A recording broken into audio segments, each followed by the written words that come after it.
So I'm curious, this is not the norm for most of the people that I've ever met in my entire life to be conscious, to be living intentionally, and to be mindful.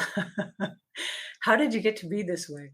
Well, this whole thing began, this particular book series began when I was in a class and the teacher said, "Who are we really?" I thought that was a very profound question, and the teacher was looking for a very superficial answer. The class went on, but that question stayed with me.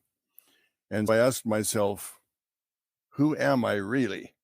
I began to make a list of who I really was. And I came up with, I think, 58 different things that I was.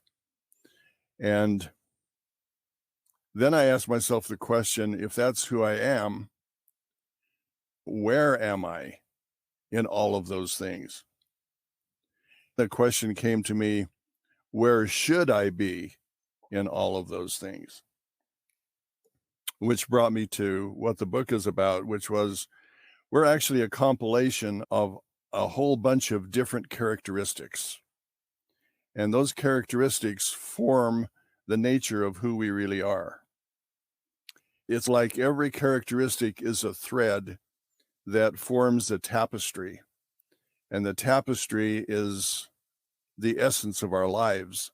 Some tapestries are very plain, and some are very intricate with a lot of different designs, and there's a lot of thought that goes into some of the tapestries. The idea was to look at each one of the characteristics that form who we are.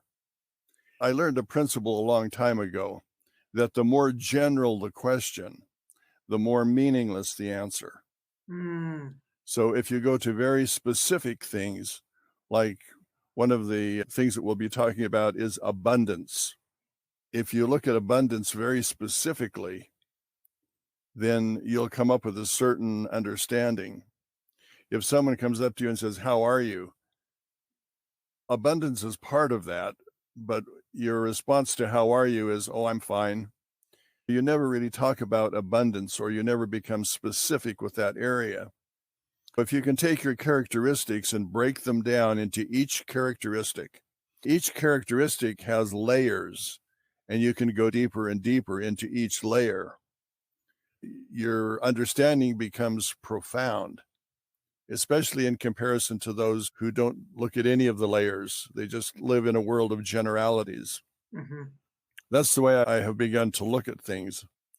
And it's been very helpful for me because I don't see anything as the final result. It's a layer of my understanding at the present time. I can take it deeper or I can go to the next thing. I've learned also that you can't dig too deeply into one area and neglect all of the other areas. Mhm. We are a compilation of all of those characteristics, and so they all need to be addressed. There needs to be at least a fundamental awareness of each of the areas of our characteristics. We need to have some basic things in place according to universal laws and foundational principles in every characteristic area of our lives. Then we can start digging deeper into all of those areas. But there's some kind of a balance that keeps our life balanced.